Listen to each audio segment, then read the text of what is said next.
जय हिंद दोस्तों, स्वागत है आपका हमारे YouTube चैनल में। आज की वीडियो में हम लेकर आए हैं आपके लिए यहाँ पर बहुत ही महत्वपूर्ण क्वेश्चन आंसर, हिंदी साहित्य से संबंधित महत्वपूर्ण क्वेश्चन आंसर है अपने ये, तो वीडियो को पूरा अवश्य देखना है। अगर आप चैनल पर पहली बार आए हैं तो चैनल को सब्सक्राइब कर लें, वीडियो को लाइक कर लें और ज़्यादा से ज़्यादा वीडियो को शेयर करना है। तो सभी लोग जल्दी से आ जाएं और वीडियो को लाइक अवश्य कर लें सभी लोग। तो चलिए स्टार्ट करते हैं आज की अपनी एक क्लास और सभी लोग यहाँ पर आ चुके हैं। बिल्कुल सही, बहुत बढ़िया। यहाँ पर आज का फर्स्ट क्वेश्चन की बात करें, इनमें से कौन सी रचना आदिकाल की है? तो आपके लिए आदिकाल की रचना बताना है, वह रचना कौन सी है यहाँ पर बताइए। चार विकल्प आपके यहाँ पर दिए गए हैं और आदिकाल की रचना पूछा है सूरसागर, बीजक या विद्यापति पदावली या भ्रमर गीत। तो आपका यहाँ पर बिल्कुल सही राइट आंसर होगा यहाँ पर विकल्प नंबर आपका बी राइट आंसर है, यानी कि विद्यापति पदावली आपका राइट आंसर है। बिल्कुल सही, बहुत बढ़िया। विद्यापति पदावली आपका यहाँ पर सही आंसर है। देखिए विद्यापति पदावली जो है आपका सही आंसर है। पदावली आदिकाल की रचना मानी जाती है जो विद्यापति द्वारा रचित कृष्ण भक्ति श्रृंगार से परिपूर्ण यह रचना है। आदिकालीन साहित्य का प्रमुख रस बताना है, कौन सा इसका प्रमुख रस है। क्वेश्चन नंबर 97 का सही आंसर सभी लोग बताएंगे। आदिकालीन साहित्य का प्रमुख रस है शांत रस है, करुण रस है, हास्य रस है या वीर रस है। तो क्वेश्चन नंबर अपना यहाँ पर 97 है और 97 का बिल्कुल सही राइट आंसर जो होगा यहाँ पर वह आपका बिल्कुल सही, बहुत बढ़िया, विकल्प नंबर आपका डी यहाँ पर राइट आंसर है, यानी कि वीर रस आपका यहाँ पर सही आंसर होगा। वीर रस आपका यहाँ पर बिल्कुल सही राइट आंसर है। विकल्प नंबर डी जिन्होंने बताया है उनका सही आंसर है। आदिकालीन साहित्य का प्रमुख रस माना जाता है वीर रस। और अगला क्वेश्चन क्या पूछा है, तो क्वेश्चन नंबर अपना यहाँ पर देखिए 98वां क्वेश्चन है, विद्यापति ने कुल कितने ग्रंथों की रचना की है? ये आपको यहाँ पर बताना है। 10, 12, 16 या फिर 14, कितने ग्रंथों की रचना की है विद्यापति ने? तो आपका यहाँ पर बिल्कुल जो सही आंसर होगा क्वेश्चन नंबर 98 का वह आपका सही आंसर कि इन्होंने 14 ग्रंथों की रचना की है। किन्होंने? विद्यापति ने। तो विकल्प नंबर डी आपका यहाँ पर सही आंसर है। 98 का डी होगा सही आंसर, यानी कि 14 ग्रंथों की रचना की है। तो यहाँ पर डी आपका सही आंसर है। विद्यापति की अधिकांश रचनाएं संस्कृत और अभट्ट में है, बिल्कुल सही। और जो कीर्तिलता और कीर्तिपताका इनकी अभट्ट रचनाएं मानी जाती हैं। तो आपका बिल्कुल सही 14 होगा सही आंसर। 14 विकल्प नंबर डी राइट आंसर है। अगला क्वेश्चन क्या पूछा है, तो देखते हैं यहाँ पर अगला क्वेश्चन अपना क्या दिया गया है। देखिए क्वेश्चन नंबर आपका यहाँ पर 99वां क्वेश्चन पूछा गया है कि विद्यापति के पद किस भाषा में रचित हैं? पहाड़ी में, मैथिली में, अवधी में या पिंगल में?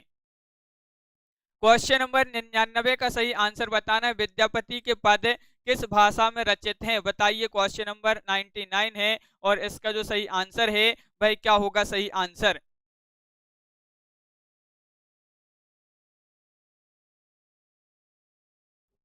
तो बिल्कुल सही राइट आंसर है आपका बी यहाँ पर सही आंसर है। मैथिली आपका राइट आंसर होगा।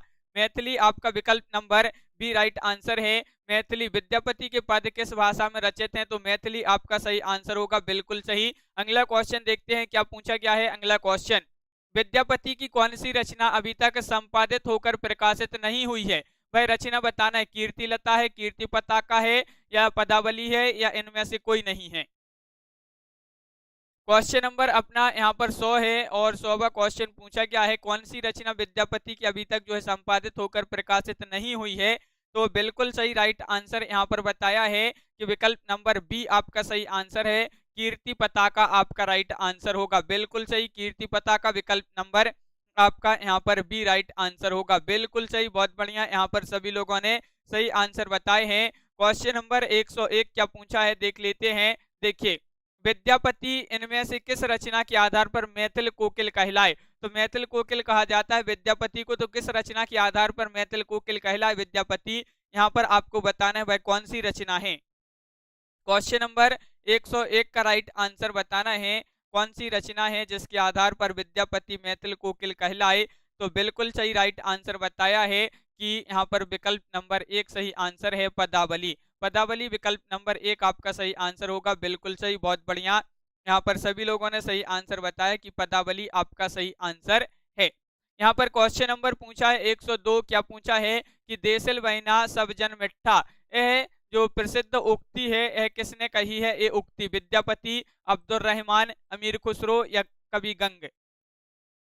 ये आपको उक्ति बताना है, ये उक्ति किसने कही है? क्वेश्चन नंबर 102 में राइट आंसर बताइए। देसिल बहिना सब जन मिट्ठा, ये जो उक्ति कही है किसने कही है? तो बिल्कुल सही आंसर बताया है कि ये उक्ति कही है किसने? विद्यापति ने। तो विकल्प नंबर आपका यहाँ पर एक सही आंसर होगा। बहुत बढ़िया, यहाँ पर विकल्प नंबर एक जिन्होंने बताया है उनका सही आंसर होगा ये। अगला क्वेश्चन यहाँ पर क्या पूछा है? तो यहाँ पर देखते हैं अपना अगला क्वेश्चन। क्वेश्चन नंबर 103 यहाँ पर दिया गया है। देखिए यहाँ पर क्वेश्चन नंबर 103 पूछा गया है, इनमें से कौन सा कवि अभिनव जयदेव की उपाधि से विभूषित है? वह कवि बताना है। विद्यापति है, नंददास हैं, सूरदास हैं या कुंभनदास हैं? बहुत ही महत्वपूर्ण क्वेश्चन पूछा गया है, इनमें से कौन सा कवि है जो अभिनव जयदेव की उपाधि से विभूषित है?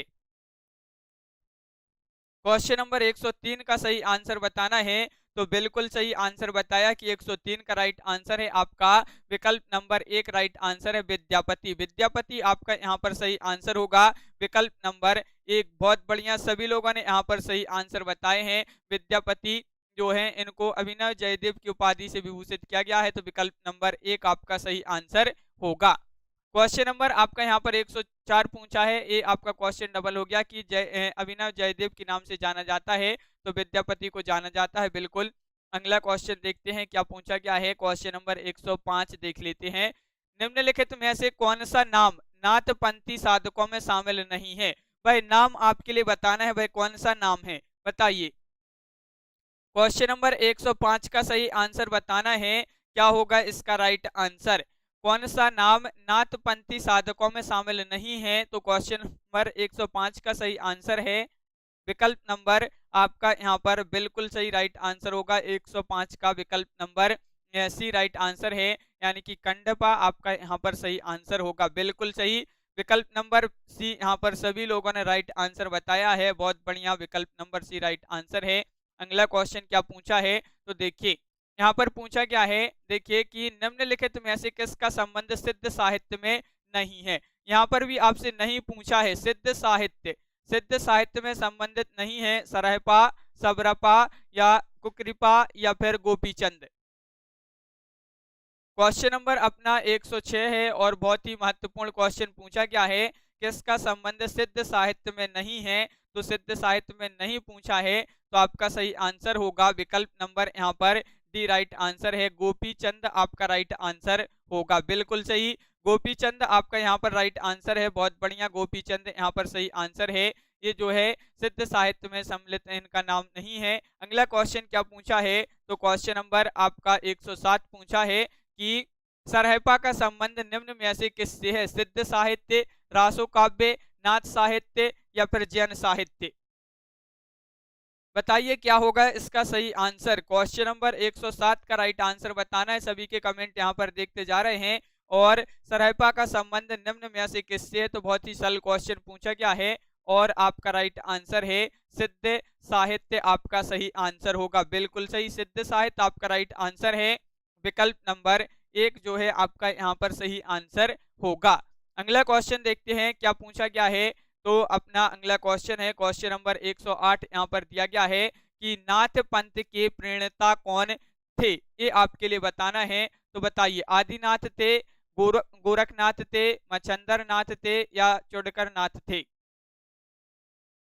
क्वेश्चन नंबर 108 का राइट आंसर बताना है। बिल्कुल सही, यहाँ पर क्वेश्चन नंबर 108 का जो सही आंसर है वह है आपका विकल्प नंबर यहाँ पर नाथ पंथ के प्रणेता कौन थे? तो बिल्कुल सही राइट आंसर बताया है। क्वेश्चन नंबर 108 का सही आंसर है, क्या राइट आंसर? तो विकल्प नंबर यहाँ पर क्या होगा राइट आंसर? विकल्प नंबर सी होगा राइट आंसर। बिल्कुल सही, गोरखनाथ होगा आपका राइट आंसर। नाथ पंथ के प्रणेता कौन थे? तो गोरखनाथ आपका राइट आंसर है। बिल्कुल सही, गोरखनाथ आपका राइट आंसर होगा। और आदि प्रवर्तक नाथ पंथ के आदि प्रवर्तक आदिनाथ थे यहाँ पर जो है, यहाँ पर गोरखनाथ होगा राइट आंसर, विकल्प नंबर सी होगा राइट आंसर। बिल्कुल सही, सभी लोगों ने यहाँ पर सही आंसर बताए हैं, विकल्प नंबर सी आपका राइट आंसर है। अगला क्वेश्चन देखते हैं, क्वेश्चन नंबर 109 क्या पूछा है, गोरखनाथ के गुरु का नाम बताएं। गोरखनाथ के गुरु कौन थे? क्वेश्चन नंबर 109 है, बहुत ही महत्वपूर्ण क्वेश्चन पूछा गया है कि गोरखनाथ के गुरु का नाम बताना है। क्या नाम था गोरखनाथ के गुरु का? तो बिल्कुल सही राइट आंसर होगा। सभी लोग वीडियो को लाइक अवश्य करते जाएं। और यहाँ पर आपका राइट आंसर है मच्छेंद्र नाथ, आपका राइट आंसर है, विकल्प नंबर 1 आपका राइट आंसर होगा। गोरखनाथ के गुरु थे मच्छेंद्र नाथ, विकल्प नंबर आपका 1 सही आंसर है, बिल्कुल सही। और नाथ पंथ को चलाने का श्रेय जो है मच्छेंद्र नाथ तथा गोरखनाथ को है। गोरखनाथ नाथ साहित्य की प्रारंभकर्ता थे, गोरखनाथ के गुरु मच्छेंद्र नाथ थे, बिल्कुल सही, बहुत बढ़िया। अगला क्वेश्चन क्या पूछा है, तो क्वेश्चन नंबर अपना 110 पूछा है कि नाथ संप्रदाय में हठ योग का अर्थ क्या है। नाथ संप्रदाय में बताना है हठ योग का अर्थ क्या है। क्वेश्चन नंबर 110 का सही आंसर बताना है। क्वेश्चन नंबर 110 का सही आंसर क्या होगा? तो नाथ संप्रदाय में हठ योग का अर्थ बताना है, तो बिल्कुल सही, सभी लोगों ने यहाँ पर सही आंसर बताए हैं कि विकल्प नंबर डी राइट आंसर है। हा का अर्थ है सूर्य और ठा का अर्थ है चंद्र, यानी कि दोनों का योग, तो विकल्प नंबर आपका यहाँ पर डी राइट आंसर होगा, बिल्कुल सही। डी जिन्होंने भी बताया है उनका यहाँ पर सही आंसर होगा, बहुत बढ़िया, सभी लोगों ने सही आंसर बताए हैं। अगला क्वेश्चन क्या है, तो सिद्धों की साधना में शून्य का पूरक तत्व था, क्या था ये बताना है। सिद्धों की साधना में शून्य का पूरक तत्व था वज्र, अग्नि, चित्र या फिर ज्ञान। क्वेश्चन नंबर 111 का सही आंसर बताना है, तो बिल्कुल सही राइट आंसर बताया है कि 111 का विकल्प नंबर 1 राइट आंसर है। सिद्धों की साधना में शून्य का पूरक तत्व था वज्र, विकल्प नंबर 1 यहाँ पर सही आंसर होगा।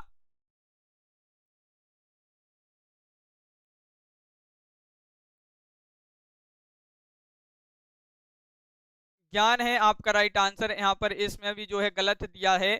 सिद्धों की साधना में शून्य का पूरक तत्व था, तो ज्ञान आपका सही आंसर होगा, बिल्कुल सही, विकल्प नंबर डी होगा राइट आंसर, बहुत बढ़िया, डी राइट आंसर है आपका। यहाँ पर ज्ञान होगा सही आंसर, सिद्धों की साधना में शून्य का पूरक तत्व ज्ञान था। अगला क्वेश्चन देखते हैं यहाँ पर क्या पूछा गया है। क्वेश्चन नंबर आपका 112 देख लेते हैं, देखिए ये है आपका क्वेश्चन नंबर 112। सिद्ध कवियों द्वारा प्रयुक्त भाषा को कहा जाता है, मोस्ट इंपोर्टेंट क्वेश्चन है कि सिद्ध कवियों द्वारा प्रयुक्त भाषा को डिंगल, अभट्टे, अपभ्रंश, संधा क्या कहा जाता है? ज्ञान होगा राइट आंसर, बिल्कुल सही, ज्ञान होगा यहाँ पर सही आंसर, यहाँ पर ज्ञान होगा राइट आंसर, बहुत बढ़िया। सिद्ध कवियों द्वारा प्रयुक्त भाषा को कहा जाता है, तो आपका सही आंसर है इसको संधा भाषा कहा जाता है, तो संधा आपका राइट आंसर है, बिल्कुल सही, बहुत बढ़िया, सभी लोगों ने सही आंसर बताए हैं। सिद्ध कवियों द्वारा प्रयुक्त भाषा को संधा या सांध्या कहा जाता है, बिल्कुल सही। क्वेश्चन नंबर 113 क्या पूछा है, यहाँ पर पूछा है कि निम्नलिखित में से सिद्ध साहित्य के विषय में कौन सा कथन सत्य नहीं है।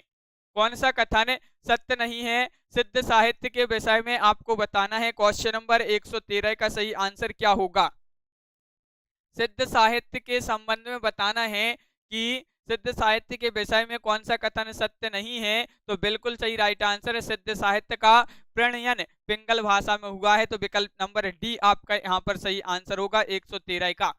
113 का डी राइट आंसर है, बिल्कुल सही, विकल्प नंबर डी जिन्होंने बताया है उनका यहाँ पर राइट आंसर होगा, बहुत बढ़िया, विकल्प नंबर डी राइट आंसर है। अगला क्वेश्चन देखते हैं, यहाँ पर अब आ चुके हैं अपन कहाँ पर, भक्ति काल। तो भक्ति काल से संबंधित फर्स्ट क्वेश्चन देखिए, भक्ति काल से संबंधित फर्स्ट क्वेश्चन है, क्या पूछा है कि समग्र भक्तिकालीन काव्य पर कौन सी विशेषता लागू होती है, ये आपको बताना है। क्वेश्चन नंबर 1 है, भक्ति काल से संबंधित फर्स्ट क्वेश्चन पूछा है कि समग्र भक्तिकालीन काव्य पर कौन सी विशेषता लागू होती है। तो 100 यहाँ पर क्वेश्चन नंबर 1 है और बिल्कुल सही राइट आंसर बताया है कि 1 का राइट आंसर है, विकल्प नंबर आपका यहाँ पर क्या होगा, सही आंसर सी राइट आंसर है, यानी कि अहंकार का त्याग। अहंकार का त्याग आपका सही आंसर है, विकल्प नंबर सी आपका सही आंसर होगा, बहुत बढ़िया, अहंकार का त्याग जिन्होंने बताया है उनका सही आंसर होगा। भक्ति काल की समय सीमा क्या है ये आपको बताना है। बताइए इनमें से कौन सा होगा राइट आंसर। 4 विकल्प दिए गए, भक्ति काल की समय सीमा बताना है, क्या होगा यहाँ पर सही आंसर। क्वेश्चन नंबर 2 है और 2 का राइट आंसर आपका यहाँ पर होगा, क्या होगा राइट आंसर। तो बिल्कुल सही राइट आंसर है कि भक्ति काल की समय सीमा क्या है, तो आपका यहाँ पर सही आंसर है क्वेश्चन नंबर 2 का यहाँ पर बिल्कुल सही, बहुत बढ़िया राइट आंसर बताया है कि इनमें से कोई नहीं, इनमें से कोई नहीं आपका राइट आंसर होगा, इनमें से कोई नहीं, विकल्प नंबर डी होगा सही आंसर। देखिए डी यहाँ पर क्या पूछा है, देखिए हिंदी साहित्य में भक्ति काल का समय विक्रम संवत 1375 से 1375 से विक्रम संवत 1700 तक माना जाता है, तो इनमें से कोई नहीं राइट आंसर है। जिन्होंने भी डी बताया था उनका यहाँ पर सही आंसर है, बिल्कुल सही, बहुत बढ़िया, सभी लोगों ने यहाँ पर कंफ्यूज हुए बहुत सारे लोग। और अगला क्वेश्चन देखते हैं यहाँ पर क्या पूछा है, अपना क्वेश्चन नंबर यहाँ पर 3 पूछा है कि संवत 1375 से 1700 तक के साहित्य में कौन सी भावधारा परिलक्षित होती है। बताइए सिंगारिकता, रीति, वीरता या भक्ति। क्वेश्चन नंबर 3 का सही आंसर बताना है, 3 का राइट आंसर क्या होगा। और यहाँ पर आपका बिल्कुल सही राइट आंसर है, संवत 1375 से 1700 तक के साहित्य में कौन सी भावधारा परिलक्षित होती है, तो आपका राइट आंसर है भक्ति, यानी कि विकल्प नंबर आपका डी यहाँ पर राइट आंसर है। बहुत बढ़िया, सभी लोगों ने सही आंसर बताया, डी जिन्होंने भी बताया है उनका यहाँ पर सही आंसर होगा, डी होगा राइट आंसर, बिल्कुल सही। क्वेश्चन नंबर 4 पूछा है भक्ति के स्रोत को दक्षिण से उत्तर भारत में प्रसारित होने के सिद्धांत का समर्थन करने वाले विद्वान है, वह कौन से विद्वान है। गिरीशन है, रामचंद्र शुक्ल है, हजारी प्रसाद द्विवेदी है, जयशंकर प्रसाद हैं। क्वेश्चन नंबर 4 का सही आंसर आपको बताना है, क्या होगा क्वेश्चन नंबर 4 का राइट आंसर। और बिल्कुल सही राइट आंसर है क्वेश्चन नंबर 4 का, विकल्प नंबर सी आपका सही आंसर है, रामचंद्र शुक्ल आपका राइट आंसर होगा। बहुत बढ़िया, रामचंद्र शुक्ल भक्ति के स्रोत को दक्षिण से उत्तर भारत में प्रसारित होने के सिद्धांत का समर्थन करने वाले विद्वान रामचंद्र शुक्ल, विकल्प नंबर सी यहाँ पर जिन्होंने बताया है उनका सही आंसर होगा। अगला क्वेश्चन क्या पूछा है, तो क्वेश्चन नंबर 5 आपका यहाँ पर दिया गया है, देख लेते हैं क्वेश्चन नंबर 5 क्या दिया गया है। यहाँ पर क्वेश्चन नंबर 5 यहाँ पर पूछा गया है, हिंदी का भक्ति काल बाहरी आक्रमण की प्रतिक्रिया है, यह कथन निम्नलिखित में से किस विद्वान का है। ये आपको बताना है कि ये कथन जो है किस विद्वान का है। क्वेश्चन नंबर 5 है और 5 का सही आंसर क्या होगा। हिंदी का भक्ति काल बाहरी आक्रमण की प्रतिक्रिया है, यह कथन निम्नलिखित में से किस विद्वान का है। तो क्वेश्चन नंबर 5 का आपका जो सही आंसर है वह है बिल्कुल सही, बहुत बढ़िया, विकल्प नंबर सी राइट आंसर है, आचार्य शुक्ल आपका सही आंसर होगा। आचार्य शुक्ल आपका राइट आंसर है, बिल्कुल सही। और यहाँ पर अगला क्वेश्चन देख लेते हैं क्या पूछा है, क्वेश्चन नंबर 6। तो देखिए कि रामानुजाचार्य ने किस दर्शन का प्रतिपादन किया है, वह दर्शन आपको बताना है। क्वेश्चन नंबर 6 में कौन सा वह दर्शन है जिसका प्रतिपादन किसने किया है, रामानुजाचार्य ने। क्वेश्चन नंबर 6 का राइट आंसर बताइए, अद्वैतवाद, शुद्धाद्वैतवाद, द्वैतवाद या विशिष्टाद्वैतवाद।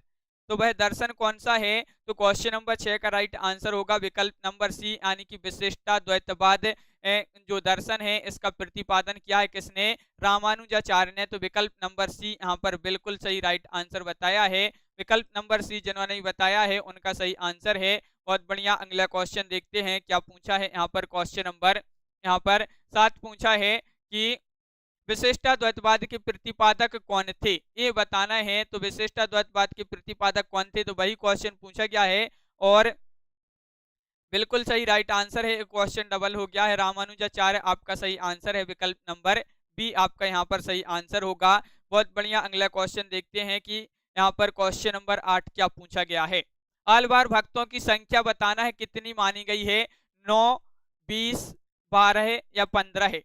आलवार भक्तों की संख्या बताना है, क्वेश्चन नंबर 8 में कितनी मानी गई है, बताइए। बहुत ही महत्वपूर्ण क्वेश्चन पूछा गया है ये आपका कि आलवार भक्तों की संख्या मानी गई है, कितनी मानी गई है, क्वेश्चन नंबर 8 है और बिल्कुल सही राइट आंसर होगा क्वेश्चन नंबर 8 का, विकल्प नंबर आपका यहाँ पर सी राइट आंसर है, यानी कि 12 मानी गई है। बहुत बढ़िया, सभी लोगों ने सही आंसर बताया कि विकल्प नंबर सी आपका यहाँ पर सही आंसर होगा, विकल्प नंबर सी राइट आंसर है, बिल्कुल सही। अगला क्वेश्चन देखते हैं, क्वेश्चन आपका यहाँ पर क्या दिया गया है। क्वेश्चन नंबर आपका यहाँ पर 9 यहाँ पर दिया गया है। क्वेश्चन नंबर 9 देखिए, रामानंद खालिस्तान की शिष्य परंपरा में आते हैं। किसकी शिष्य परंपरा में आते हैं? रंगाचार्य, नाथमुनि, रामानुजाचार्य या पुंडरीकाक्ष। किसकी शिष्य परंपरा में आते हैं? रामानंद। क्वेश्चन नंबर आपका यहाँ पर 9 है और 9 का राइट आंसर सभी लोग बताएंगे। क्वेश्चन नंबर 9 का राइट आंसर बताना है। रामानंद खालिस्तान की शिष्य परंपरा में आते हैं, तो सभी लोगों ने यहाँ पर बताया है कि रामानुजाचार्य। रामानुजाचार्य की शिष्य परंपरा में आते हैं कौन? रामानंद। तो विकल्प नंबर आपका यहाँ पर सी राइट आंसर होगा। बिल्कुल सही, विकल्प नंबर सी जिन्होंने यहाँ पर बताया है उनका राइट आंसर है। क्वेश्चन नंबर 10 क्या पूछा है? तो देखिए, निम्नलिखित में से कौन रामानंद की शिष्य परंपरा में नहीं है? कबीरदास, मलूकदास, नरहरिदास या फिर रैदास। देखिए, नहीं पूछा है, रामानंद की शिष्य परंपरा में नहीं है। कौन नहीं है? तो क्वेश्चन नंबर 10 है और 10 का राइट आंसर बताया है कि विकल्प नंबर सी राइट आंसर है, यानी कि मलूक दास आपका राइट आंसर होगा। ये जो है रामानंद की शिष्य परंपरा में नहीं है, तो विकल्प नंबर आपका सी यहाँ पर सभी लोगों ने सही आंसर बताया है। आदि गुरु स्वामी रामानंद जी के 12 प्रमुख शिष्य थे। इनके 12 प्रमुख शिष्य थे रामानंद जी के। और अगला क्वेश्चन क्या पूछा है? तो क्वेश्चन नंबर 11 यहाँ पर दिया गया है, देख लेते हैं। देखिए, निम्नलिखित में से कौन स्वामी रामानंद का शिष्य नहीं थे? तो कौन रामानंद जी के शिष्य नहीं थे? तो यहाँ पर अनंतानंद, सुखानंद, रैदास या नरहरियानंद।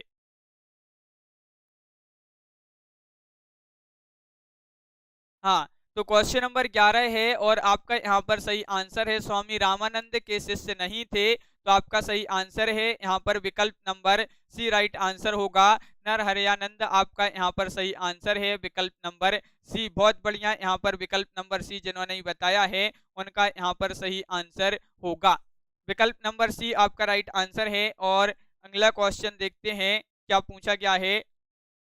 देखिए, क्वेश्चन नंबर आपका यहाँ पर 12 पूछा गया है। क्या है? भक्ति काल को हिंदी काव्य का स्वर्ण युग सर्वप्रथम किसने कहा है? क्वेश्चन नंबर 12 का सही आंसर बताना है। क्वेश्चन नंबर 12 है और 12 का राइट आंसर बताइए। भक्ति काल को हिंदी काव्य का स्वर्ण युग सर्वप्रथम किसने कहा है? तो बताइए, चार विकल्प हैं। गिरियसन, आचार्य रामचंद्र शुक्ल या मिश्र बंधु या फिर आचार्य हजारी प्रसाद द्विवेदी। क्वेश्चन नंबर 12 है, बहुत ही महत्वपूर्ण क्वेश्चन है, 2 बार पूछा गया है पीजीटी टीजीटी की परीक्षा में। और आपका यहाँ पर सही आंसर है 12 का विकल्प नंबर 1 राइट आंसर है, यानी कि गिरियसन आपका सही आंसर होगा। बिल्कुल सही, सभी लोगों ने सही आंसर बताया है कि गिरियसन आपका राइट आंसर है। भक्ति काल को हिंदी काव्य का स्वर्ण युग सर्वप्रथम गिरियसन ने कहा है। क्वेश्चन नंबर आपका यहाँ पर पूछा है 13 है कि हिंदी के किस काल को स्वर्ण युग कहा जाता है? छायावाद को, भक्ति काल को, रीति काल को या फिर आदि काल को? वह कौन सा काल है? हिंदी का वह कौन सा काल है जिसको स्वर्ण युग कहा जाता है? और बिल्कुल सही राइट आंसर है आपका यहाँ पर क्वेश्चन नंबर 13 का विकल्प नंबर आपका यहाँ पर सी राइट आंसर होगा। हाँ, सी यानी कि भक्ति काल आपका राइट आंसर होगा। बिल्कुल सही, भक्ति काल यहाँ पर जिन्होंने भी बताया है उनका सही आंसर है। भक्ति काल को स्वर्ण युग कहा जाता है, बिल्कुल सही यहाँ पर। और अगला क्वेश्चन क्या पूछा है? तो यहाँ पर देख लेते हैं क्वेश्चन नंबर 14, देखते हैं क्या पूछा गया है। क्वेश्चन नंबर 14 कि भक्ति काल का नाम पूर्व मध्यकाल किस आचार्य ने दिया था? वह आचार्य आपके लिए बताना है, कौन है वह आचार्य? क्वेश्चन नंबर 14 में बताना है कि भक्ति काल का नाम पूर्व मध्यकाल किस आचार्य ने दिया था? नगेंद्र, रामकुमार वर्मा ने, नंद दुलारी वाजपेयी ने या हजारी प्रसाद द्विवेदी ने? क्वेश्चन नंबर 14 का सही आंसर बताना है। तो भक्ति काल का नाम पूर्व मध्यकाल दिया था, ये नाम किसने दिया था? डॉक्टर नगेंद्र। डॉक्टर नगेंद्र विकल्प आपका विकल्प नंबर 1 यहाँ पर सही आंसर है।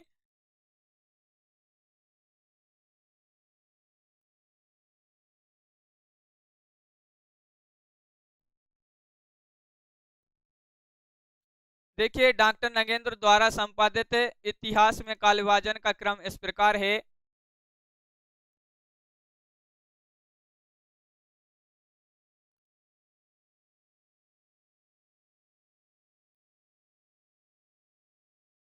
हाँ, तो यहाँ पर देख लेते हैं आदिकाल, मध्यकाल। यहाँ पर देखिए पूर्व मध्यकाल तथा भक्ति काल और उत्तर मध्यकाल अथवा रीतिकाल। आधुनिक काल देख लेते हैं यहाँ पर पुनर्जागरण काल और भारतेंदु युग और जागरण सुधार काल अथवा द्विवेदी युग। ये जो है नगेंद्र द्वारा संपादित इतिहास में काल विभाजन का क्रम इस प्रकार है। फिर छायावाद युग और छायावादोत्तर युग।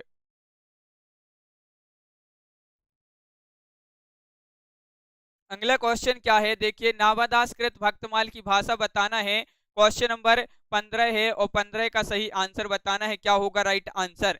क्वेश्चन नंबर 15 का सही आंसर बताइए, क्या है यहाँ पर सही आंसर? बिल्कुल,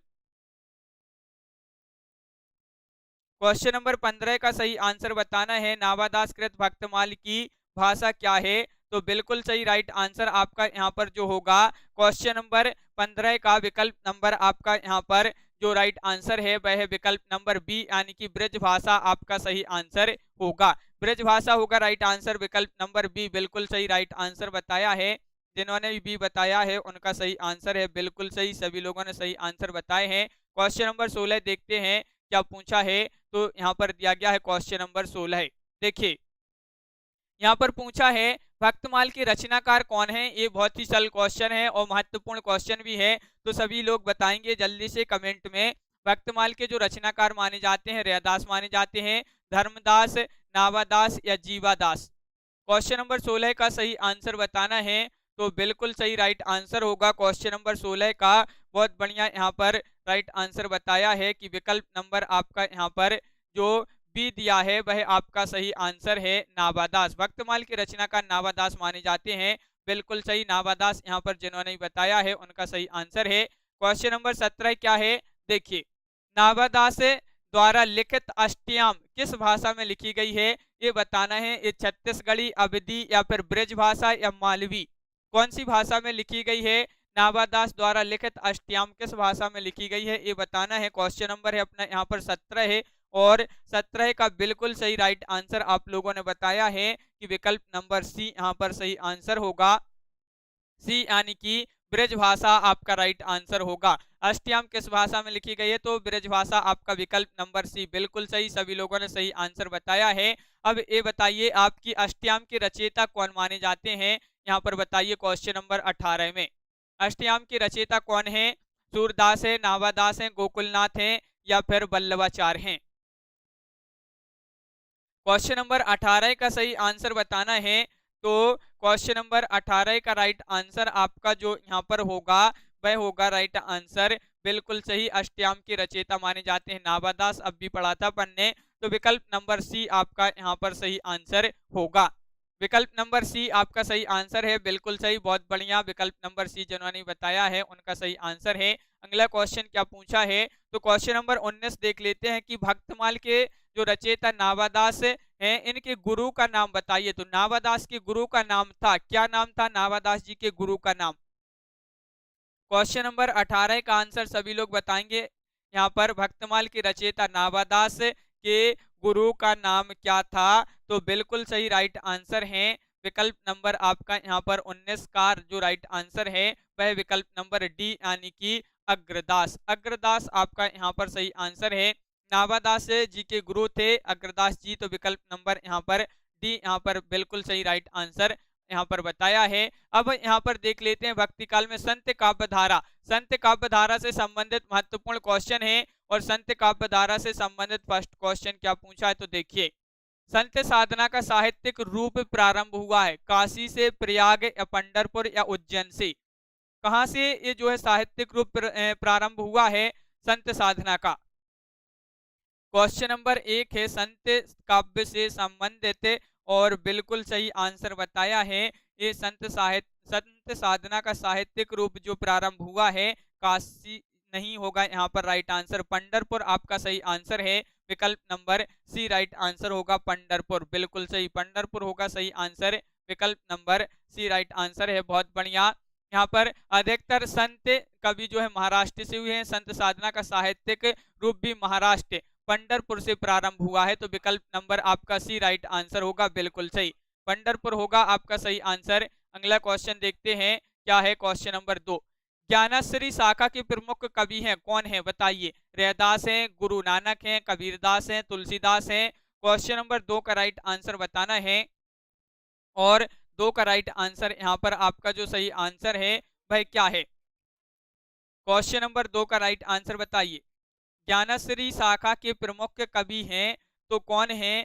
तो यहाँ पर बिल्कुल सही राइट आंसर होगा क्वेश्चन नंबर 2 का जो सही आंसर है, बिल्कुल सही, राममूरत जी, उमेश जी, विकल्प नंबर बी राइट आंसर है। कबीरदास आपका सही आंसर होगा। कबीरदास ज्ञानश्री शाखा के प्रमुख कवि हैं कबीरदास, विकल्प नंबर बी आपका सही आंसर होगा। इनमें से ज्ञानश्री शाखा के कवि नहीं है। देखिए अभी पूछा थे आपसे कौन है, अब आपसे पूछा है नहीं है, बताइए। क्वेश्चन नंबर 3 का राइट आंसर आपको बताना है। ज्ञानश्री शाखा के कवि नहीं है तो क्वेश्चन नंबर 3 का सही आंसर बताना है और यहाँ पर आपका जो सही आंसर है 3 का, वह है आपका राइट आंसर। विकल्प नंबर क्या होगा राइट आंसर? ज्ञानश्री शाखा के कवि नहीं है तो बिल्कुल सही आंसर बताया कि अग्रदास। अग्रदास यानी कि विकल्प नंबर बी आपका सही आंसर होगा। अग्रदास राइट आंसर यहाँ पर है। क्वेश्चन नंबर 4 क्या पूछा है? देखिए ज्ञानश्री शाखा के प्रमुख संत कवि का क्या नाम है?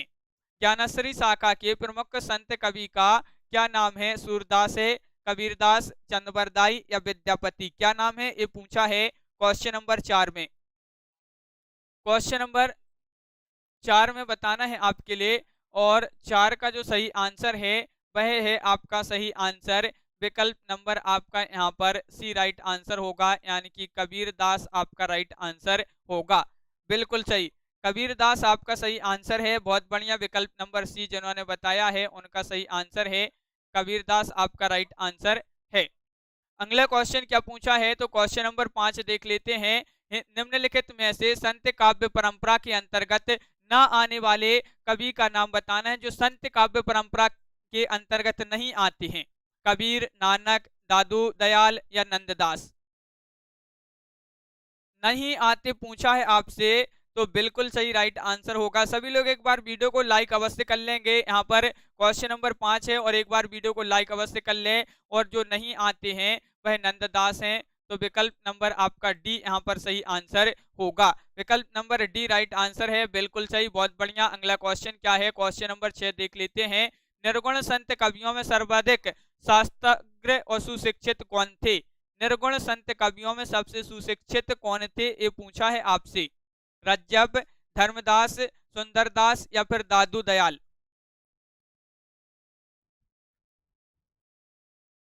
तो यहाँ पर सुशिक्षित पूछा, सबसे अधिक सुशिक्षित कवि जो थे वह थे कौन? सुंदरदास। बिल्कुल सही राइट आंसर। महत्वपूर्ण क्वेश्चन है, बहुत ही महत्वपूर्ण क्वेश्चन पूछा गया है ए, और सुंदरदास आपका सही आंसर है। निर्गुण संत में सर्वाधिक सुशिक्षित जो थे वह सुंदरदास ही थे। बिल्कुल सही। अगला क्वेश्चन देखते हैं क्या पूछा है। क्वेश्चन नंबर 7 यहाँ पर दिया गया है, देख लेते हैं। क्वेश्चन नंबर 7 देखिए, निम्नलिखित संत कवियों में कौन सा संत कवि पढ़ा लिखा था? तो अब भी वही तो पूछा है, सबसे सुशिक्षित जो थे वह सुंदरदास थे, तो विकल्प नंबर आपका यहाँ पर डी राइट आंसर है। बिल्कुल सही, एक क्वेश्चन आपका डबल हो गया है। अगला क्वेश्चन देखते हैं, देखिए क्या पूछा है। इनमें से कौन सा कवि संत कवि नहीं है? संत कवि नहीं पूछा है आपसे, कौन से जो है संत कवि नहीं है? कबीरदास, गुरु नानक, रैदास, तुलसीदास? क्वेश्चन नंबर 8 का सही आंसर बताना है, क्या होगा सही आंसर?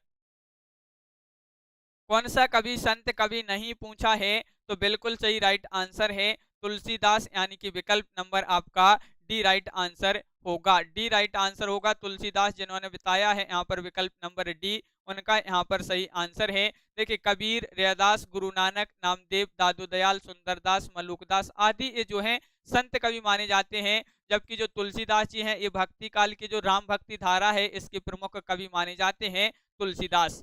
क्वेश्चन नंबर 9 क्या पूछा है कि हरडे वाणी और अंगवधु किसकी वाणी के संकलन है? हरडे वाणी और अंगवधु किसकी वाणी के संकलन है? क्वेश्चन नंबर 9 का सही आंसर बताना है। सुंदरदास, दादू दयाल, कबीरदास या मलुकदास? तो क्वेश्चन नंबर 9 है, बिल्कुल सही राइट आंसर बताया है कि क्वेश्चन नंबर 9 का आपका जो सही आंसर है वह राइट आंसर दादू दयाल, तो विकल्प नंबर डी आपका सही आंसर है, हरडे वाणी और अंगवधु। ये जो है किसकी वाणी के संकलन माने जाते हैं? तो दादू दयाल, बिल्कुल सही आंसर बताया। जिन्होंने भी डी बताया है उनका यहाँ पर सही आंसर होगा। और क्वेश्चन नंबर 10 यहाँ पर पूछा है कि निर्गुण ज्ञानेश्वरी शाखा का दूसरा नाम बताना है। निर्गुण ज्ञानेश्वरी शाखा है जो, इसका दूसरा नाम क्या है? क्वेश्चन नंबर 10 का आंसर बताना है। क्या होगा क्वेश्चन नंबर 10 का राइट आंसर? सभी लोग एक बार वीडियो को लाइक अवश्य कर लें। जिन्होंने अभी तक वीडियो को लाइक नहीं किया है तो एक बार वीडियो को लाइक कर लें। क्वेश्चन नंबर 10 है और आपका सही आंसर है संत साहित्य। निर्गुण ज्ञानेश्वरी शाखा का दूसरा नाम है संत साहित्य, तो विकल्प नंबर सी आपका सही आंसर होगा। देखिए, आचार्य रामचंद्र शुक्ल ने निर्गुण संत काव्यधारा को निर्गुण ज्ञानेश्वरी शाखा नाम दिया है। किसने? आचार्य रामचंद्र शुक्ल जी ने। अगला क्वेश्चन क्या पूछा है? तो अगला क्वेश्चन देखते हैं। यहाँ पर क्वेश्चन नंबर 11 है। क्या पूछा है? कबीर किस काव्यधारा का प्रतिनिधित्व करते हैं? कबीरदास जी बताना है। कबीरदास जी जो हैं ये किस काव्यधारा का प्रतिनिधित्व करते हैं? संत काव्य, राम काव्य, सूफी काव्य, कृष्ण काव्य? तो यहाँ पर आपका सही आंसर है बिल्कुल सही, क्वेश्चन नंबर 11 है और 11 का सही आंसर है विकल्प नंबर आपका एक राइट आंसर है संत काव्य।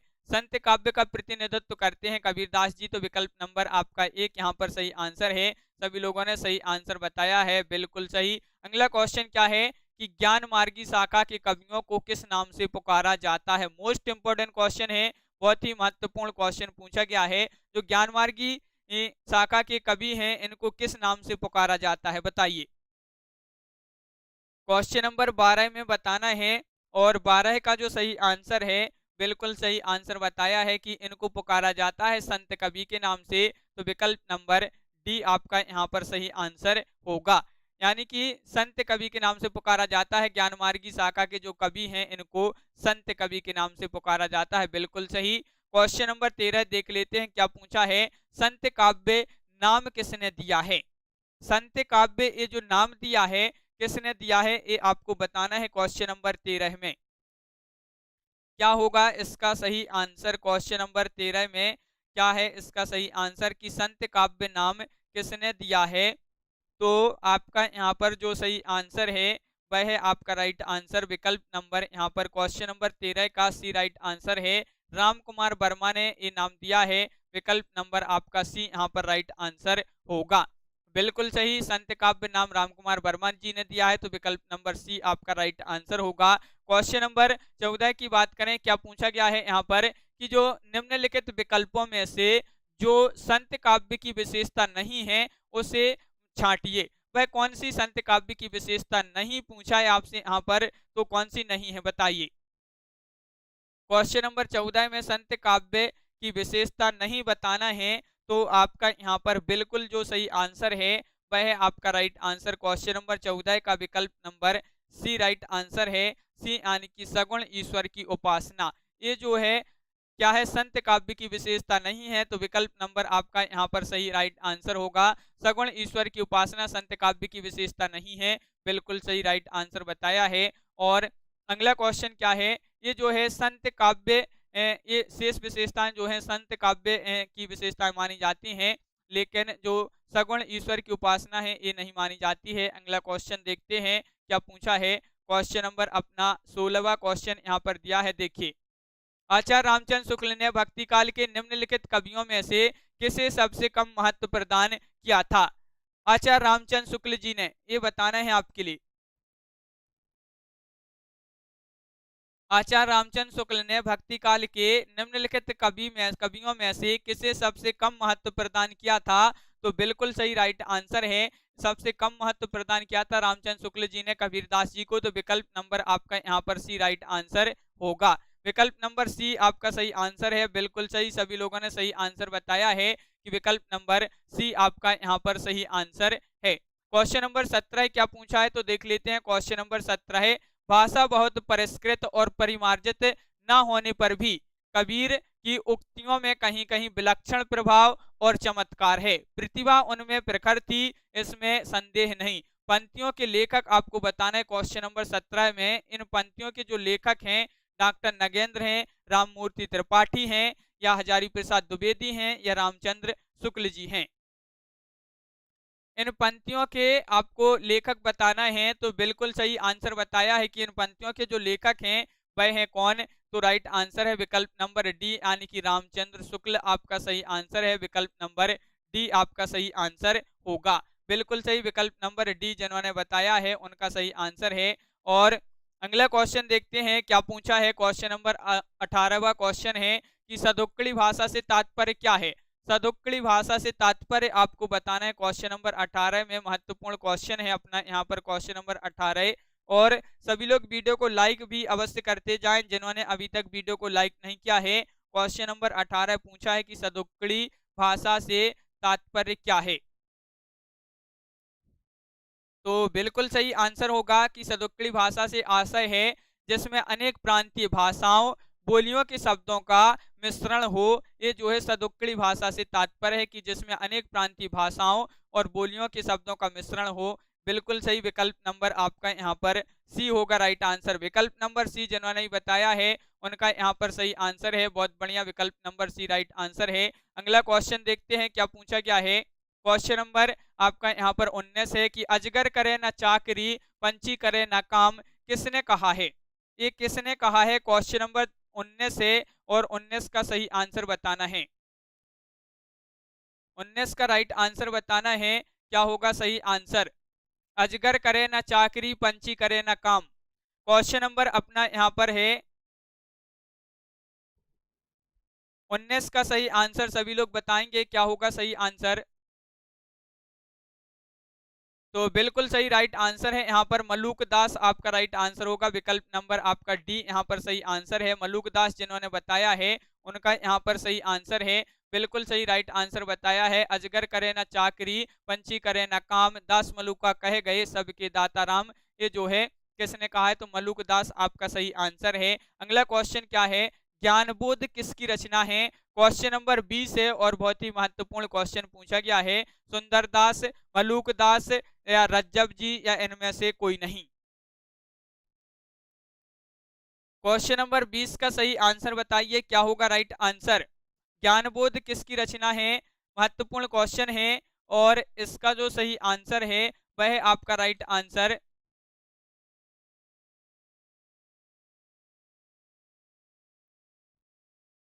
हाँ, बिल्कुल सही, विकल्प नंबर आपका यहाँ पर जो राइट आंसर है ज्ञानबोध किसकी रचना है, तो आपका सही आंसर होगा मलूक दास। तो विकल्प नंबर आपका यहाँ पर जो बी है वह आपका सही आंसर होगा। मलूक दास आपका राइट आंसर है। बिल्कुल सही, बहुत बढ़िया, सभी लोगों ने यहाँ पर सही आंसर बताए हैं। अगला क्वेश्चन है भक्ति विवेक निम्नलिखित में से किसकी रचना मानी जाती है। भक्ति विवेक क्वेश्चन नंबर 21 का सही आंसर बताइए।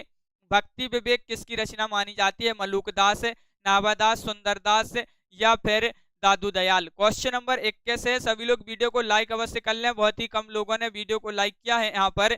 और क्वेश्चन नंबर 21 है, 21 का सही आंसर बताना है क्या होगा इसका राइट आंसर। भक्ति विवेक निम्नलिखित में से किसकी रचना है, तो आपका यहाँ पर सही आंसर है क्वेश्चन नंबर 21 का विकल्प नंबर 1 मलूक दास आपका राइट आंसर होगा। बिल्कुल सही, मलूक दास जिन्होंने बताया है विकल्प नंबर 1 उनका यहाँ पर सही आंसर है। बहुत बढ़िया, सभी लोगों ने यहाँ पर सही आंसर बताए हैं कि विकल्प नंबर 1 राइट आंसर यहाँ पर है। तो इस प्रकार आज के वीडियो में बस इतना ही। सभी लोग वीडियो को लाइक अवश्य कर लें और जो चैनल पर पहली बार आए हैं तो वह चैनल को सब्सक्राइब कर लें। रोज अपनी एक क्लास होती है रात्रि में 10 बजे। रात्रि में 10 बजे इसी चैनल पर रोज अपनी एक क्लास होती है, तो सभी के लिए रोज इसी तरह से आना है और वीडियो को लाइक करना है और ज्यादा से ज्यादा वीडियो को शेयर अवश्य करना है। ममता जी, सुमन जी, विजय लक्ष्मी जी, सभी लोग वीडियो को लाइक अवश्य करें और आपको टिपटॉप यूट्यूब चैनल भी सब्सक्राइब कर लें। वहां पर आपके लिए सभी कवि और लेखकों से संबंधित आपके बहुत सारे वीडियो आते हैं, तो उस चैनल को भी आपको सब्सक्राइब करना है। टिपटॉप यूट्यूब चैनल आप सर्च करें यूट्यूब में और वहां पर जो है सभी कवि और लेखकों से संबंधित आपके लिए वीडियो, अलग अलग वीडियो में एक कवि से संबंधित जितने भी क्वेश्चन बनते हैं वह लाए जाते हैं वहां पर। और तो उस चैनल को भी सभी लोग सब्सक्राइब कर लें।